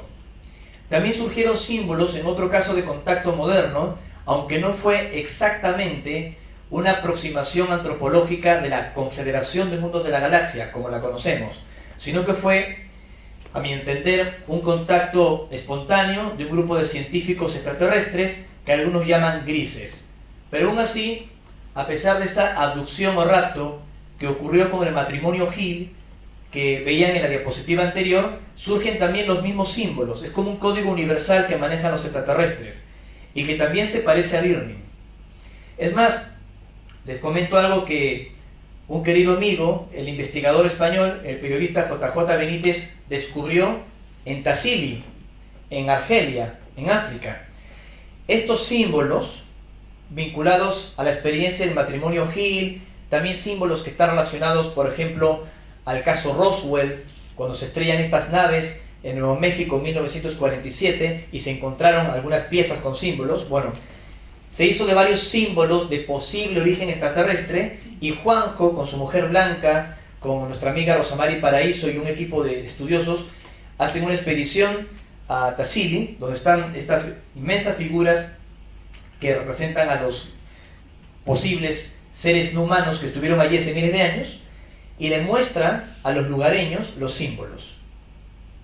Y ellos le dijeron a Benítez: conocemos los símbolos. ¿Qué? Se le abrieron los ojos, me imagino. Es el antiguo lenguaje bereber. ¿Y lo puedes traducir? Sí, no todo, pero voy a traducirlo. Obviamente la traducción Benítez la mantiene en su poder, ¿no? Que yo sepa, aún no la ha publicado, pero cuando charlamos de esto, en algunas ocasiones allí en Madrid, él me comentaba que los lugareños tradujeron el texto y lo empezaron a recitar en voz alta. Ese símbolo, esa colección de símbolos, que era el lenguaje, como digo, bereber. Y cuando lo hicieron y recitaron en voz alta sus símbolos, apareció un objeto luminoso en el cielo, brillante, como si hubieran invocado algo, que me recuerda, como digo, los mantras en Irdin, en Capilla del Monte, en el Cerro Uritorco y en otros lugares más. Benítez lo vivió. Yo le comenté que sería extraordinario que lo contara alguna vez, porque es una investigación increíble y extraordinaria. Ya Juanjo tendrá sus tiempos y sabrá cuánto. Pero en su libro Pactos y Señales, creo que es en ese libro, si mal no recuerdo, creo que él menciona en uno de otros episodios, uno de estos capítulos, parte de esta información. ¿Cuál es la etapa actual del programa? De esta agenda. Si ellos contactaron, después de la bomba atómica, nuevamente la humanidad, tanto científicos como militares que no hablaron mucho, y a testigos comunes y corrientes desde Adamski hasta este humilde servidor, ¿Qué esperan de hoy en adelante? ¿Hacia dónde conduce el programa? ¿Hablar más del fenómeno OVNI a la gente? ¿Hablar más de Orión y de las Pléyades? ¿Hablar más de la Confederación de Mundos de la Galaxia? ¿Enseñarles más conocimientos extraterrestres? ¿Discutir más de ufología y de los crop circles de Inglaterra?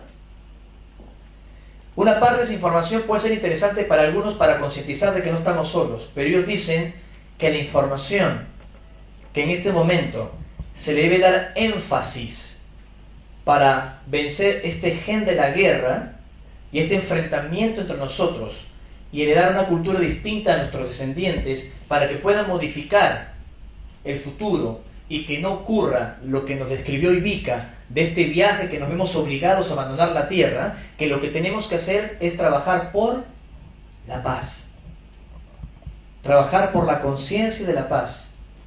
Y ahora entiendo más que nunca por qué estos seres extraterrestres, no solo en nuestro caso, sino con otros contactados a lo largo del tiempo, insistieron en relacionarse con la mítica Hermandad Blanca, los guardianes del inframundo, los intraterrenos.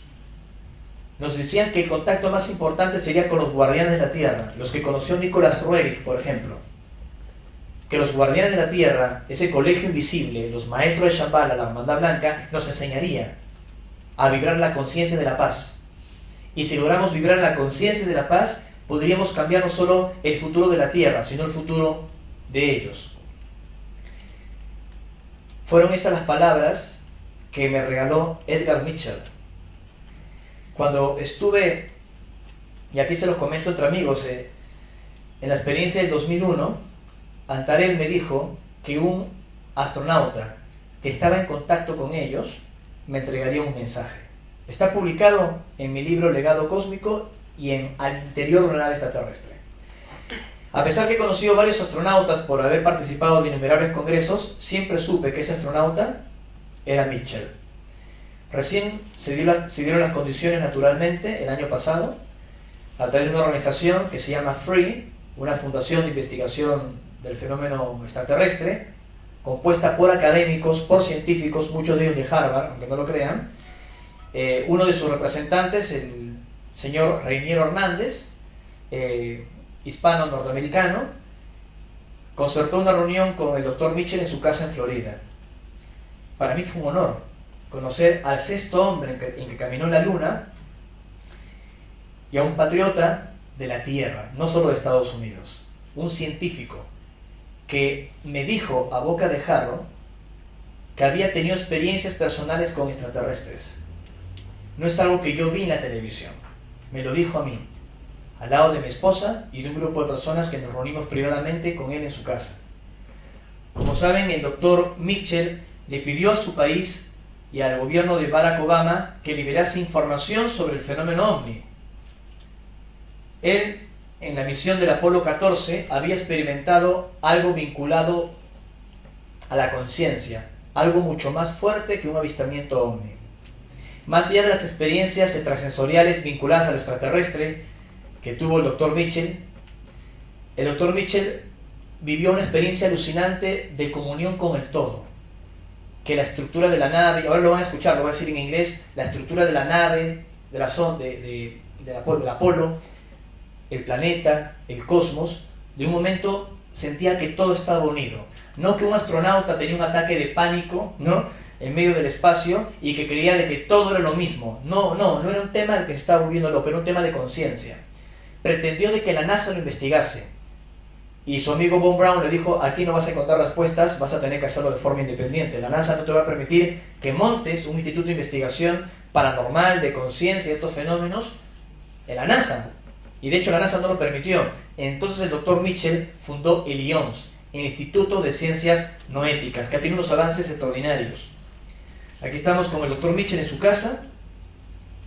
Tuvimos una amplia reunión, parte de la reunión está filmada. Ahora que él falleció, creo que no tendré problemas en publicar el vídeo. Solo falta traducirlo para que ustedes puedan ver algunos temas que hablamos, donde tocamos viajes en el tiempo, contacto extraterrestre y lo más importante, su mensaje de la conciencia. Hace pocos días, este hombre de 80 y pico de años, con una lucidez tremenda, que nos recibió en su casa con un cariño enorme, no nos pidió un peso para reunirnos, no como otras celebridades del mundo de la ciencia, de que por ir a su casa te cobran. O sea, nos recibió como amigos. O sea, yo le quiero dedicar esta conferencia a él, ¿saben?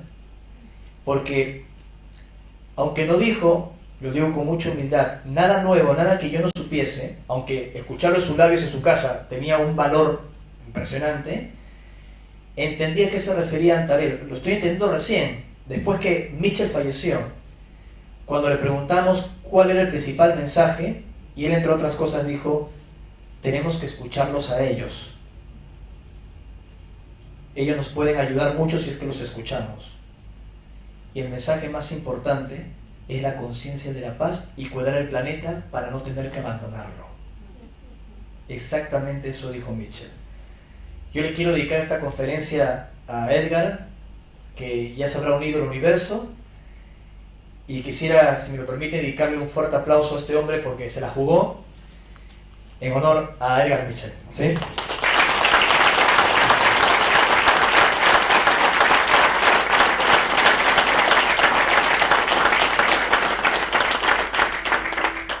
Miren este pequeño vídeo que le preparó el Instituto de Ciencias Noéticas. En el año 71, Edgar Mitchell viaja al espacio.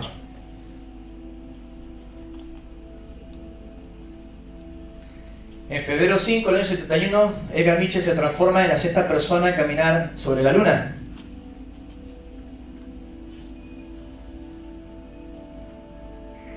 Mejor solo mire las imágenes, no hace falta que traduzcan mucho más. Sí estuvimos en la Luna. Que nos hayan mostrado todas las imágenes o que algunas se hayan fraguado es otra cosa, pero sí estuvimos en la Luna. Esto incluso lo he consultado a los extraterrestres. Aquí lo ven de joven.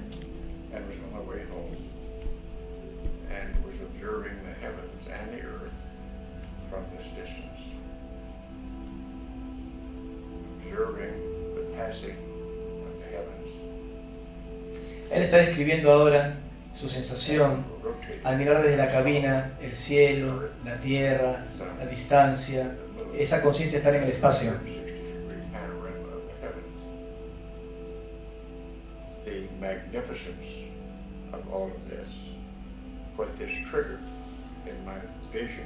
Habla de lo magnífico que era tomar conciencia de mirar todo esto, ¿no? Y que tuvo un estado de conciencia al ver que estaba todo unido, por eso pone la palabra samadhi, ¿no? Un estado de conciencia. Y lo que dice el Dr. Mitchell es algo muy similar a lo que han dicho otros astronautas que han estado en el espacio, que al ver la Tierra desde arriba, uno toma la conciencia de que tenemos que cuidar este planeta. Estamos aquí en un auditorio, aquí en Montevideo, con mucho calor afuera y un aire acondicionado que no nos ha alcanzado. El clima va cambiando, miren el sol, cada vez los veranos son más calurosos y eso genera otro tipo de especies, insectos, costumbres cambian, se modifica todo el equilibrio bioquímico del planeta. Y estamos en este auditorio sin tomar conciencia que estamos en ese planeta. Ese es el mensaje de Edgar Mitchell, que falleció este año, de cuidar el planeta para no tener que irnos de él. Ese es el mismo mensaje que nos han transmitido los hermanos de Apu. Así que no es ningún delirio lo que nos han dicho estos seres. Tiene mucha coherencia. Y les invito a seguir la web del Instituto de Ciencias Noéticas. Noetic viene del griego, significa el todo, que aún mantiene sus investigaciones la ciencia que nos conecta a todos nosotros. Es decir, algo que nos devuelva la memoria y que nos recuerde que estamos todos conectados. Hay científicos que saben que esto es real, aunque no lo comenten abiertamente, como si tuvo los pantalones el Dr. Mitchell para decirlo, pero sí lo saben. Yo quería culminar esta exposición contándoles 2 o 3 cosas más brevemente, antes que el tiempo me traicione. Fíjense que lo que había anunciado Ivica y Antarel, quienes han seguido mi libro Los extraterrestres del planeta Apu, y lo que he venido mencionando en otras conferencias, los científicos lo están diciendo. Se me pone la piel de gallina.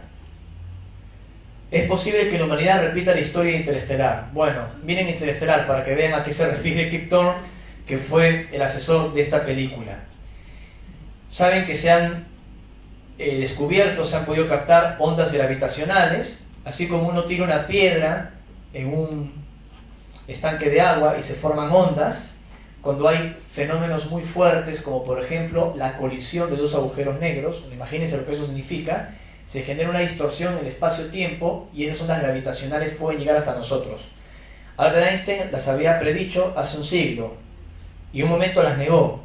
Forman parte de su teoría de la relatividad, pero nunca antes habían sido detectadas, al menos hasta fines del año pasado, en un trabajo que ha involucrado a varios equipos científicos, incluyendo a miembros de, si mal no recuerdo, la Academia de Ciencias de Moscú, también rusos involucrados.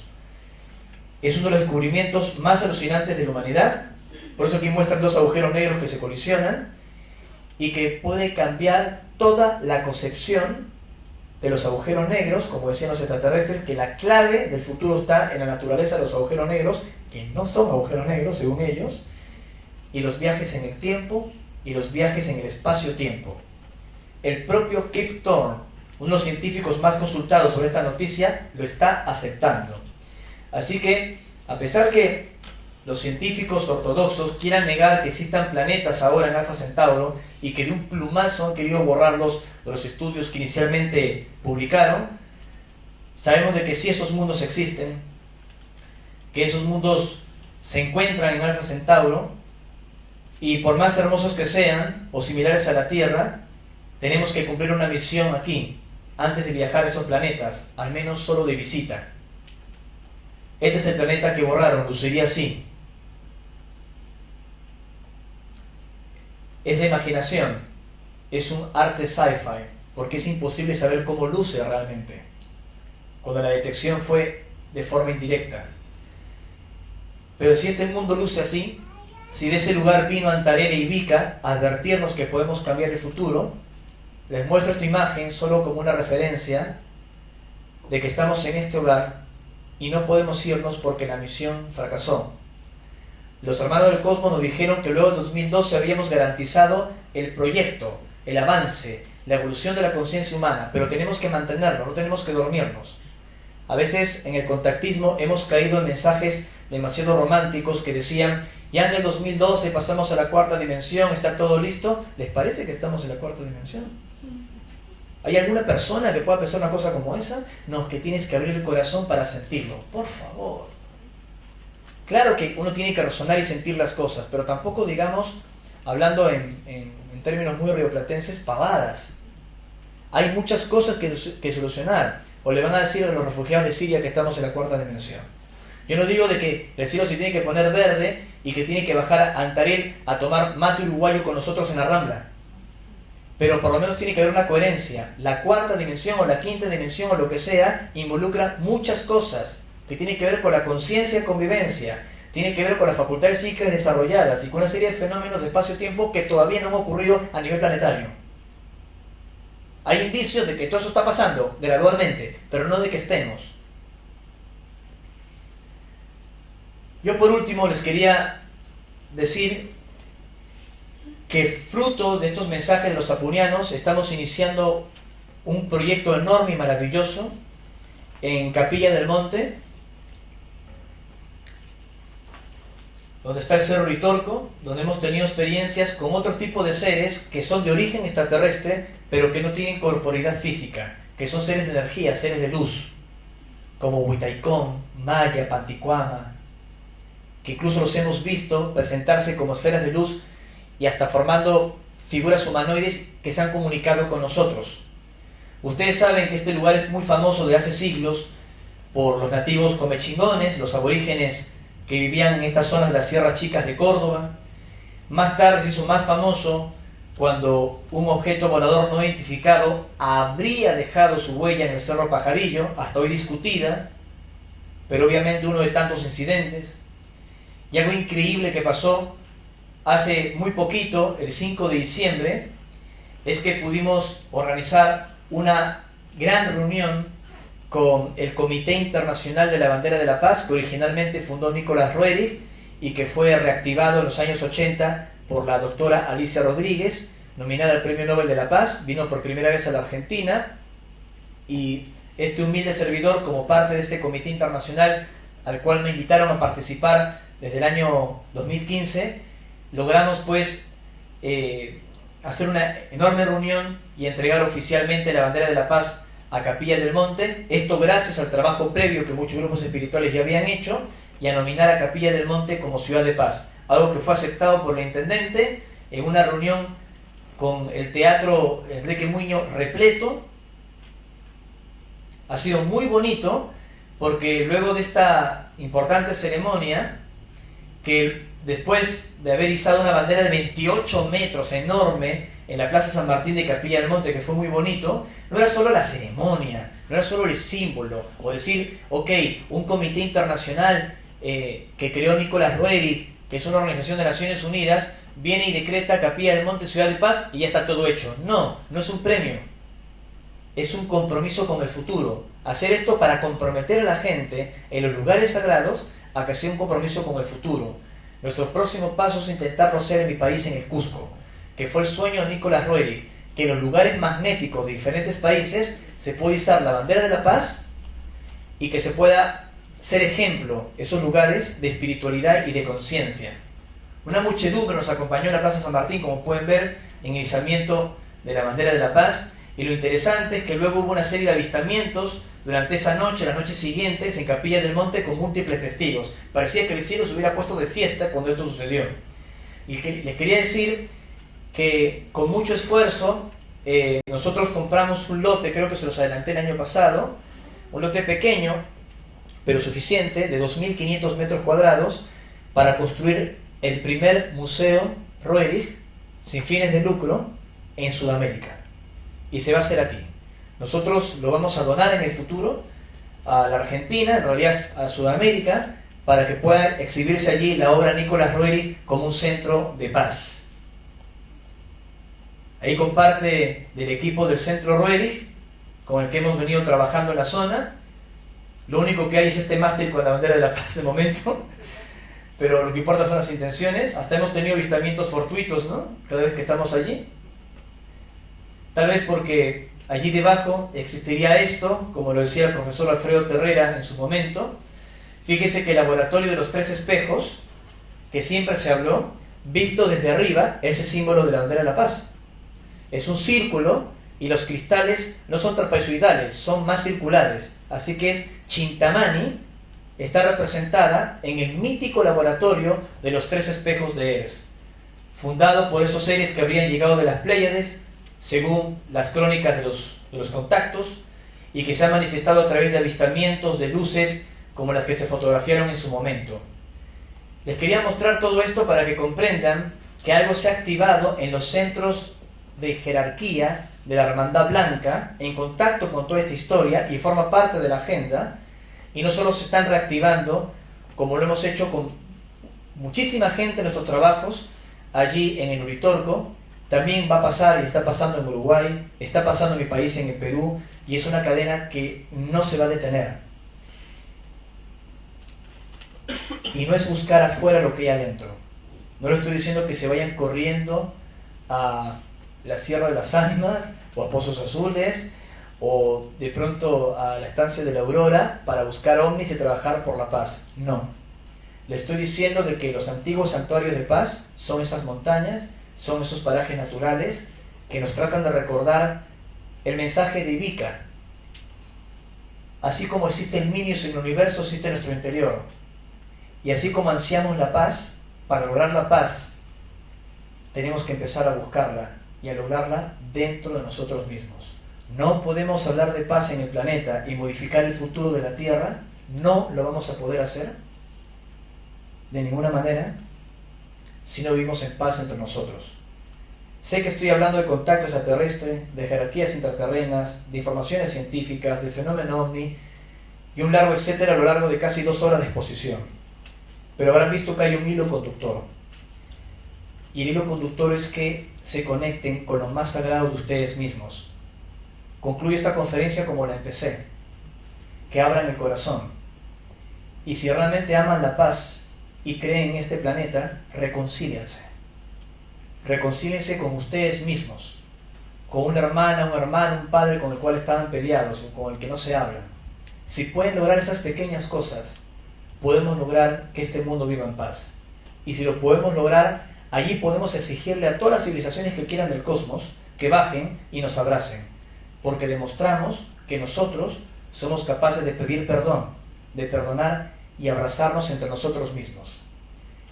Unas amigas me preguntaban qué es lo que tenemos que hacer para trabajar por la paz. Pues es esto: no hay camino más simple, porque no hay caminos para la paz, como decía Gandhi. La paz es el camino. Eso es todo, chicos. Muchas gracias.